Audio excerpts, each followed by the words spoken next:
प्यारे विद्यार्थियों, आज हम लोग जो एक नया विषय पर चर्चा करेंगे वो है प्रकाश संश्लेषण यानी फोटोसिंथेसिस। ये वीडियो हम लोग दो पार्ट में पूरा करेंगे। पहला पार्ट में हम लोग जो पढ़ेंगे यानी आज जो पढ़ेंगे प्रकाश संश्लेषण की परिभाषा और उनका समीकरण, उसके बाद process of photosynthesis, site of photosynthesis और कंपोनेंट ऑफ फोटोसिंथेसिस के बारे में चर्चा करेंगे।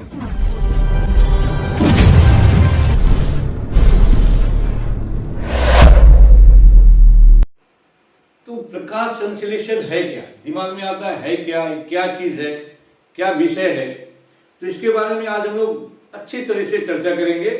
प्रकाश संश्लेषण, प्रकाश संश्लेषण दो शब्दों का बना है। ये तो प्रकाश मतलब लाइट, सिंथेसिस यानी संश्लेषण यानी प्रकाश के द्वारा निर्माण। तो क्या होता है प्रकाश के द्वारा निर्माण, क्या होगा? तो हम लोग पहले डेफिनेशन के बारे में, उसकी परिभाषा के बारे में पढ़ लें। प्रकाश संश्लेषण वह जैविक रासायनिक क्रिया है जिसमें हरे पौधे सूर्य के प्रकाश की उपस्थिति में क्लोरोफिल की सहायता से जल कार्बन डाइऑक्साइड के बीच रासायनिक प्रतिक्रिया का ग्लूकोज नामक भोज्य पदार्थ का निर्माण करते हैं। यानी इसमें चीजें आ गई चार। एक प्रकाश का उपस्थित होना बहुत जरूरी है, एक क्लोरोफिल का होना बहुत जरूरी है, तीसरा है जल का होना और चौथा है कार्बन डाइऑक्साइड का होना। ये कहाँ होता है, कैसे होता है, किन परिस्थितियों में होता है, इसके विषय में हम लोग जानेंगे। पहले तो हम लोग परिभाषा समझ गए कि प्रकाश संश्लेषण वह जैविक रासायनिक क्रिया है जिसके अंदर या जिसमें हरे पौधे प्रकाश की उपस्थिति में क्लोरोफिल की सहायता से जल और कार्बन डाइऑक्साइड के द्वारा रासायनिक प्रतिक्रिया द्वारा ग्लूकोज नामक या स्टार्च नामक भोज्य पदार्थ का निर्माण करते हैं। ठीक है, समझ में आया?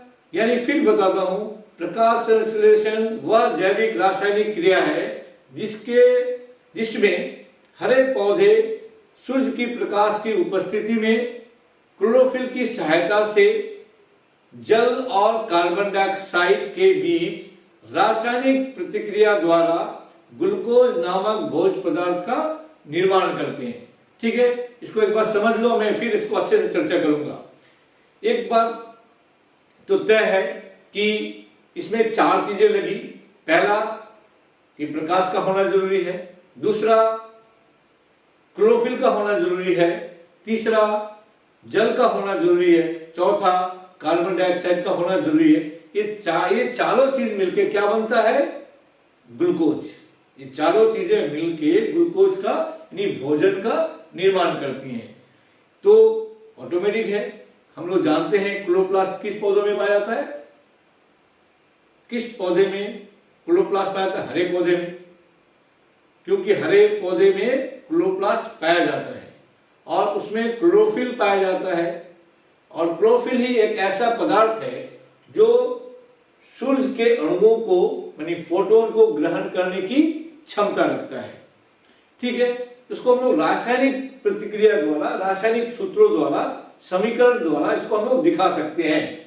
जैसे मान लो कार्बन डाइऑक्साइड यहाँ 6CO2, ठीक है ना, प्लस 12H2O। उसके बाद क्या है? प्रकाश का उपस्थिति, क्लोरोफिल का उपस्थिति, क्या बनता है? कार्बोहाइड्रेट C6H12O6, 6,6H12O6 और क्या निकलता है?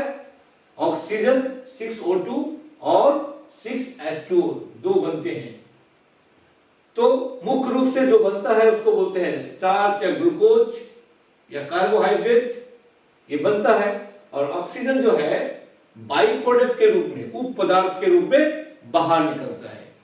तो तुम लोग इस विषय में हम लोग और चर्चा करेंगे, इतना ही जान लो। इस विषय पर फिर आएंगे हम, लेकिन कैसे कहां होता है ये जान लें पहले। तो आज देखो, ये प्रकाश संश्लेषण हम लोग समझे, प्रोसेस ऑफ फोटोसिंथेसिस होता कैसे है, ये क्या है। तो प्रकाश संश्लेषण एक बहुत ही पृथ्वी पर मोस्ट इंपोर्टेंट जैविक क्रिया है। इसको बोलेंगे बहुत महत्वपूर्ण जैविक क्रिया है। यदि इसको प्रकाश संश्लेषण यदि पृथ्वी पे नहीं होता तो हम लोग जीवों का अस्तित्व भी नहीं होता। समझे, इतना इंपॉर्टेंट क्रिया है।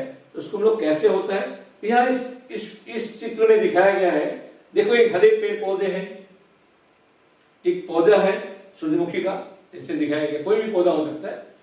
ये पत्तियां इसको दिखाई गई है, जड़ें दिखाई गई है, सनलाइट दिखाया गया है, कार्बन डाइऑक्साइड वायुमंडल में दिखाया गया है, और ऑक्सीजन यहाँ दिखाया गया, और शुगर बने कार्बोहाइड्रेट या स्टार्च या ग्लूकोज जो भी बोलो ये बनता है। कैसे होता है, अब इसको अच्छे, बहुत इंटरेस्टिंग है एकदम। अब देखो जड़ों द्वारा शोषित जल, पौधे जल कहां से शोषित करते हैं, जड़ों से, है ना, जड़ों में शोषित करते हैं जल, तो वो यहां से पौधे शोषित करेंगे, कैपिलरीज वाटर को मूल रोम द्वारा शोषित करेंगे, मूल रोम से पौधे जल को जाइलम वाहिनियों द्वारा पत्तियों तक पहुंचाएंगे। ठीक है, इतना समझ गए।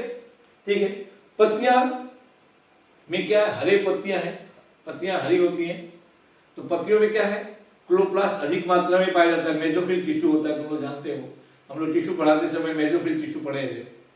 तो मेसोफिल टिश्यू होता है, इसमें क्लोरोप्लास्ट बहुत अधिक पाया जाता है। ये क्लोरोप्लास्ट का एक गुण होता है कि प्रकाश के ऊर्जा को ग्रहण कर सकता है, कैच कर सकता है, पकड़ सकता है, और किसी में प्रकाश को पकड़ने की क्षमता नहीं होती।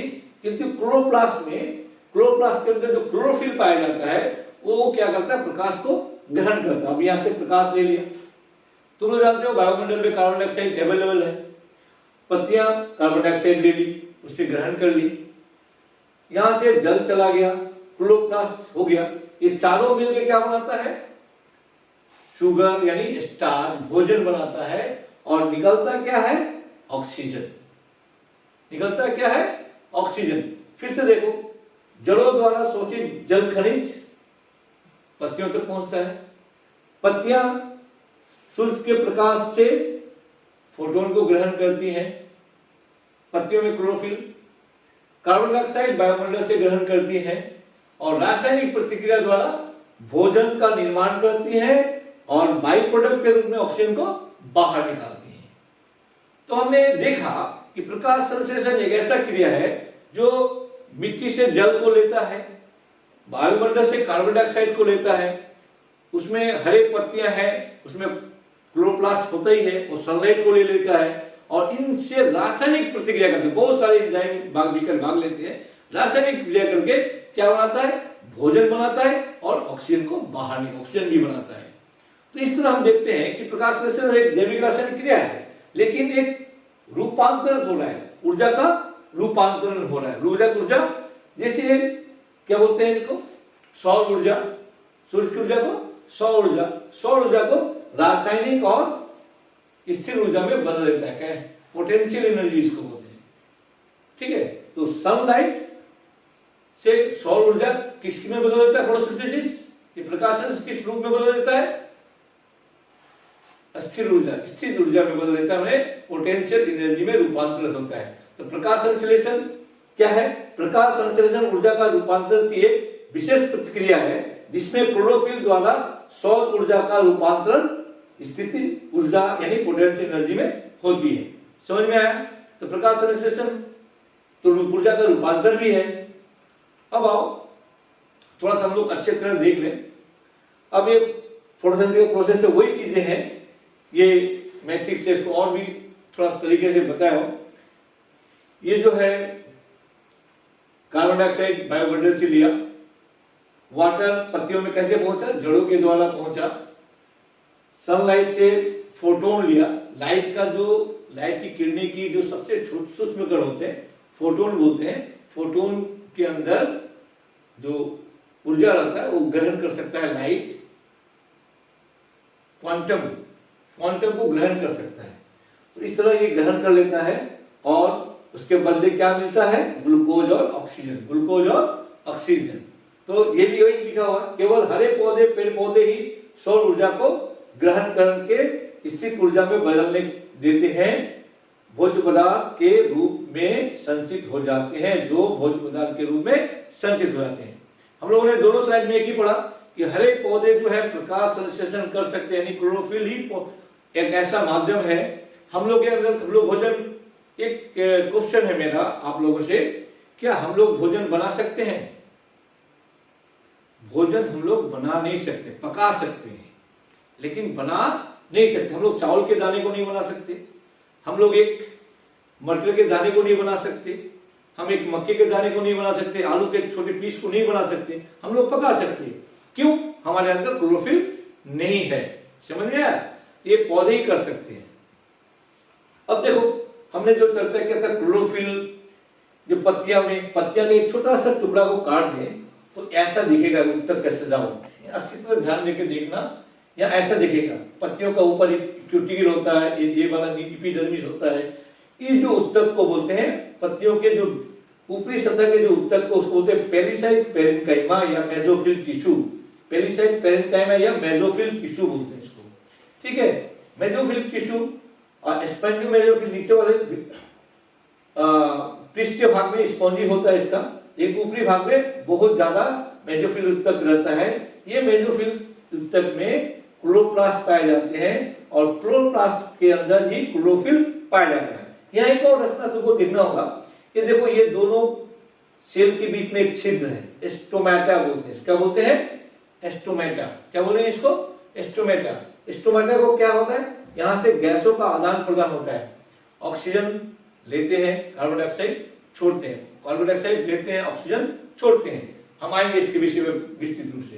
तो गैसों का आदान प्रदान और जल का ट्रांसपिरेशन, उत्सर्जन इसी स्टोमेटा के द्वारा होता है। समझ में आ गया? और इसको चित्र देखते हैं। यह स्टोमेटा है, ये स्टोमेटा का अलग से चित्र है। ये स्टोमेटा खुला हुआ है, इसको गार्ड सेल बोलते हैं, है ना। और एपिडर्मिस सेल बोलते हैं, इसको चारों तरफ होता है, इसके अंदर गार्ड सेल होते हैं। इस गार्ड सेल बंद होगा, स्टोमेटा बंद हो जाएगा। गार्ड सेल जब खुला होगा, ये जो रास्ता है, इसी रास्ते के द्वारा गैसों का आदान प्रदान होता है। ठीक है, समझ में आ गया स्टोमेटा का स्ट्रक्चर जो हम लोग यहाँ बताए थे। ये जो ये दिखाए थे वही स्टोमेटा ये यहाँ है। समझ में आ गया? क्लियर? अब आओ थोड़ा सा और डिटेल पढ़ते हैं। ये पत्तियों का जो मेसोफिल टिश्यू देखे हो, मेसोफिल टिश्यू में एक कोशिका, पौधे की कोशिका को हम लोग दिखाए यहाँ। समझ में आया?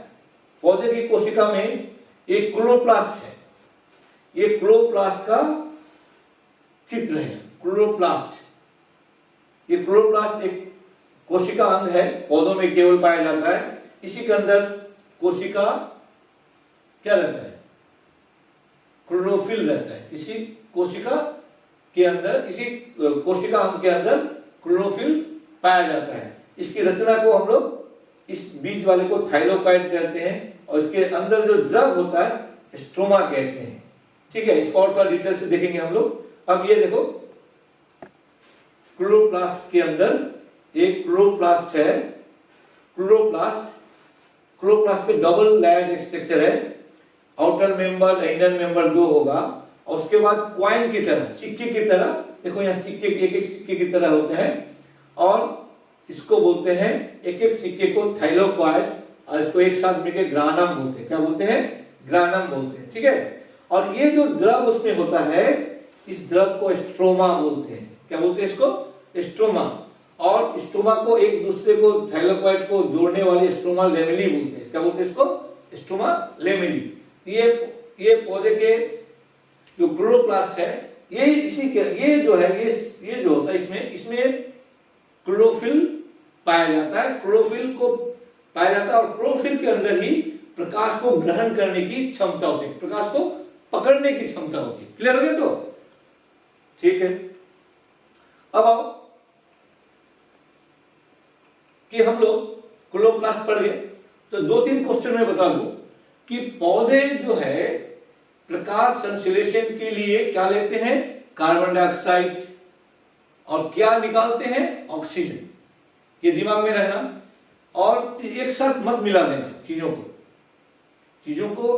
प्रकाश संश्लेषण, या मैं बात एकदम ध्यान से मेरा बात देना कि प्रकाश संश्लेषण और श्वसन अलग अलग क्रिया है। श्वसन सभी जीव में होता है, चाहे पेड़ पौधे हो या जीव जंतु हो। श्वसन के बिना कोई सजीव जीवित नहीं रह सकता। तो क्या होता है, पौधे श्वसन में क्या लेते हैं, जैसे हम लोग क्या लेते हैं श्वसन में, ऑक्सीजन लेते हैं और कार्बन डाइऑक्साइड छोड़ते हैं।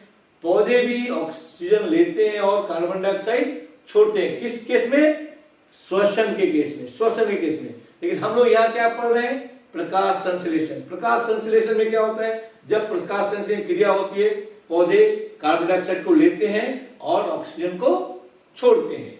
लेकिन श्वसन क्रिया में ये हम लोग की तरह ही ऑक्सीजन लेते हैं और कार्बन डाइऑक्साइड छोड़ते हैं। यहाँ बिल्कुल याद रखना तुम लोग, इसको एक साथ मत मिलाना।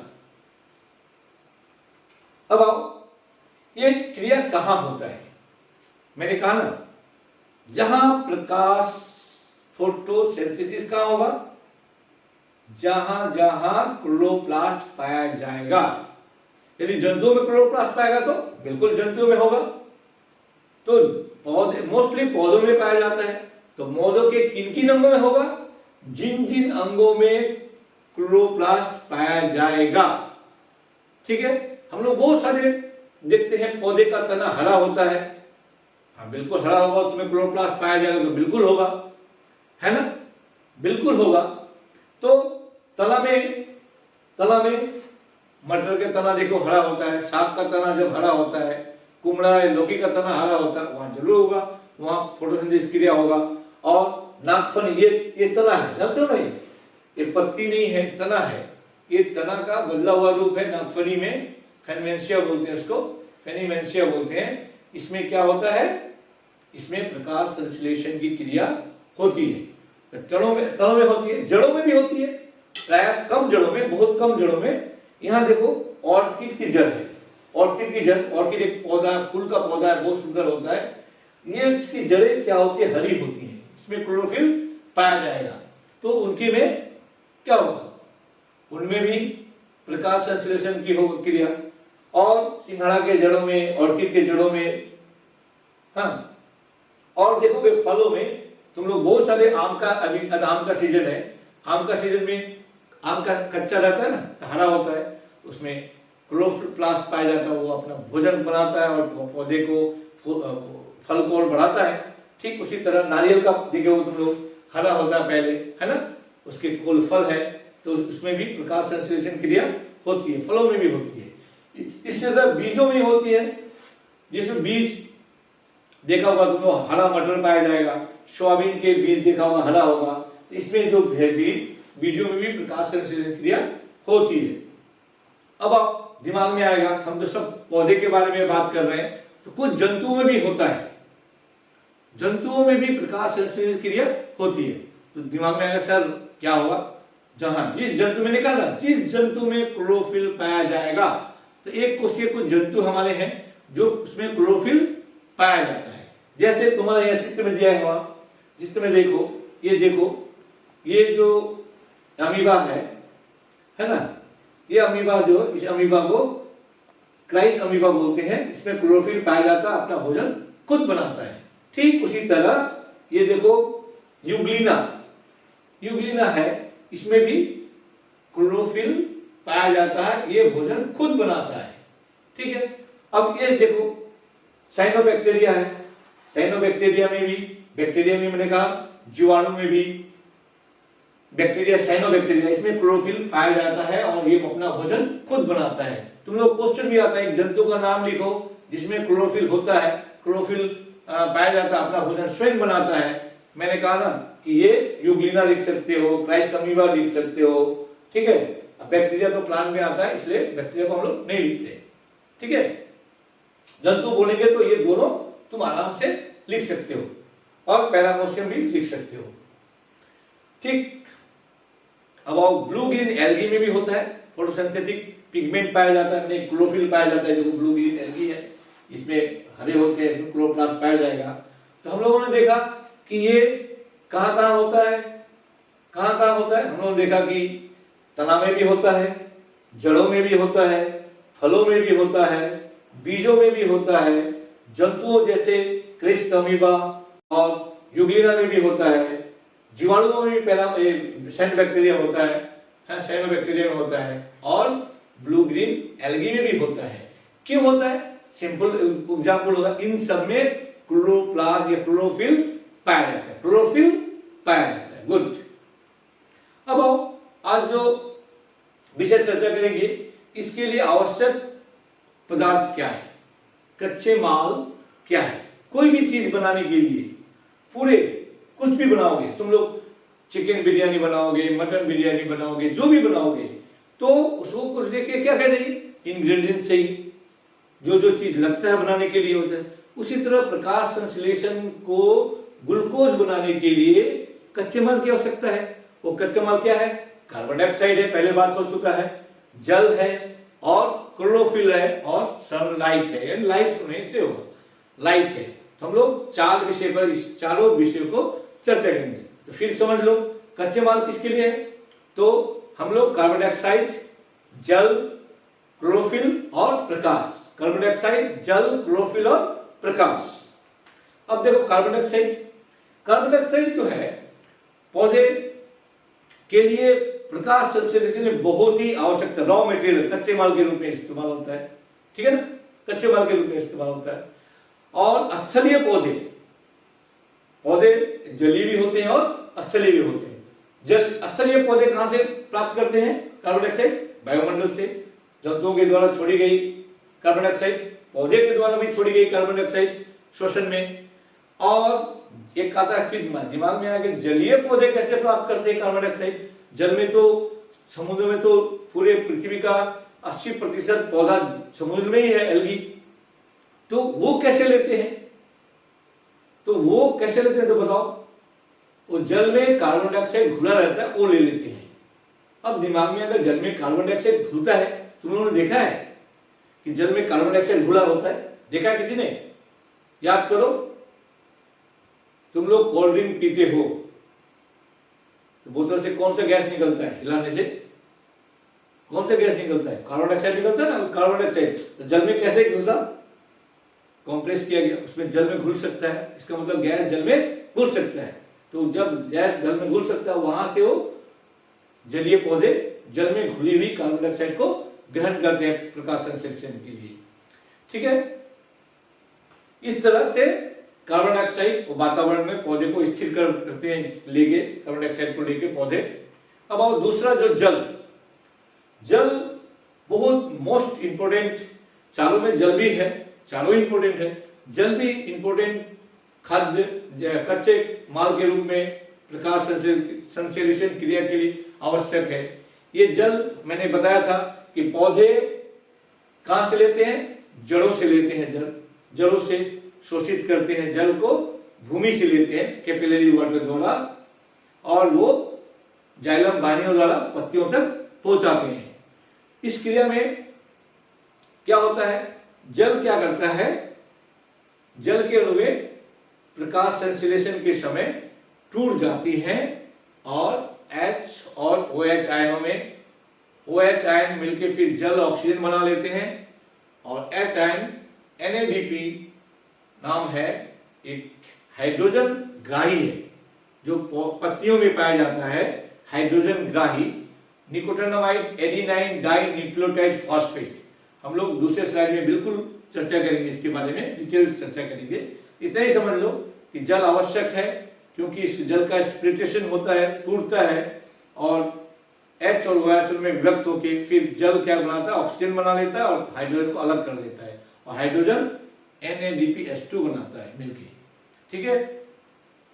तो हम लोग अब मोस्ट इंपोर्टेंट जो है ये क्लोरोफिल है, जो कि किसी भी चीज को बनाने के लिए ऊर्जा की आवश्यकता होती है, और ऊर्जा को ग्रहण करने के लिए एक ही जो ऑर्गेनेलिज्म है वो है क्लोरोप्लास्ट यानी क्लोरोफिल। ये सूर्य के प्रकाश के फोटोन को, क्वांटम को ग्रहण कर लेता है, ग्रहण करके ये ऊर्जा का काम करता है भोजन के निर्माण में, ठीक है। और कुछ जो एल्गी होते हैं, हाइड्रिला होते हैं, ये पूरे शरीर, इसके पूरे शरीर में, उसके तना जड़ तो होते नहीं है, तो पूरे शरीर में क्लोरोफिल पाया जाता है और उसके भोजन बनाते हैं। अब आओ प्रकाश, प्रकाश के अंदर प्रकाश को ग्रहण कौन करता है, क्लोरोफिल।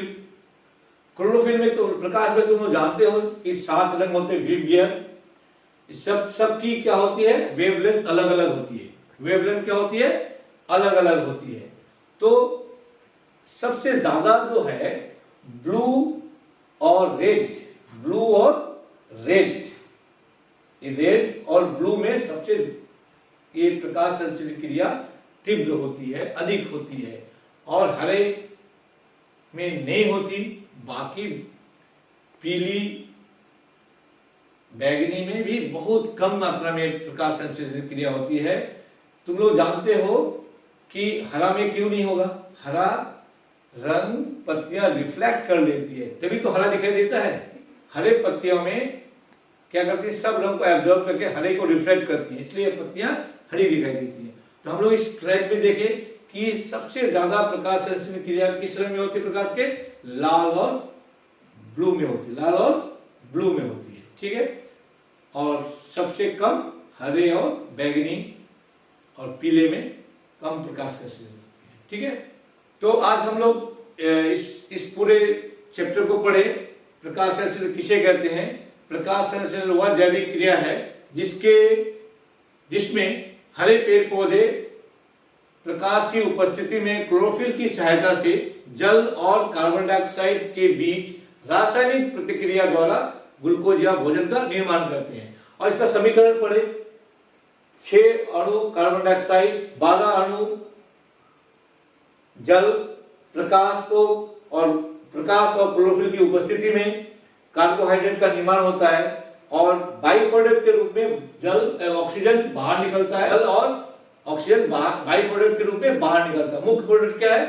कार्बोहाइड्रेट। उसके बाद हम लोग पढ़े कैसे होता है ये प्रकाश संश्लेषण, क्या होता है, एक रूपांतरित क्रिया भी है। सौर ऊर्जा का रूपांतरण क्या होता है, रासायनिक और स्थिर ऊर्जा में होता है। उस तरफ हम लोग मेसोफिल ऊतक को पढ़े, स्टोमाटा को पढ़े, और क्लोरोप्लास्ट की रचना को भी पढ़े। इसमें थाइलोकॉइड को पढ़े, ग्राना को पढ़े, और स्ट्रोमा को पढ़े। ये ग्राना और स्ट्रोमा, थाइलोकॉइड याद रखना, नेक्स्ट स्लाइड में समझने में काम आएगा। उसके बाद हम लोग साइट ऑफ फोटोसिंथेसिस पढ़े, कहाँ कहाँ पाए जाते, तने में, जड़ों में, फलों में, बीजों में, एक कोशीय जंतु में, जीवाणुओं में, ब्लू ग्रीन एल्गी में। और उसके बाद हम लोग सबसे इंपॉर्टेंट पढ़े हम लोग कच्चे माल 4 जो है आवश्यक इस रासायनिक प्रक्रिया के लिए, कार्बन डाइऑक्साइड, जल, पर्णहरित और प्रकाश। इसी के साथ फिर हम लोग नए वीडियो लेंगे। आपको यदि कोई भी प्रश्न हो इस पार्ट से लेके तो जरूर पूछिए, और मेरे YouTube चैनल को लाइक कीजिए, सब्सक्राइब कीजिए, और अपने क्वेश्चन को पूछिए जिसको मैं उत्तर आसानी से दे सकूं। तब तक के लिए बहुत बहुत धन्यवाद।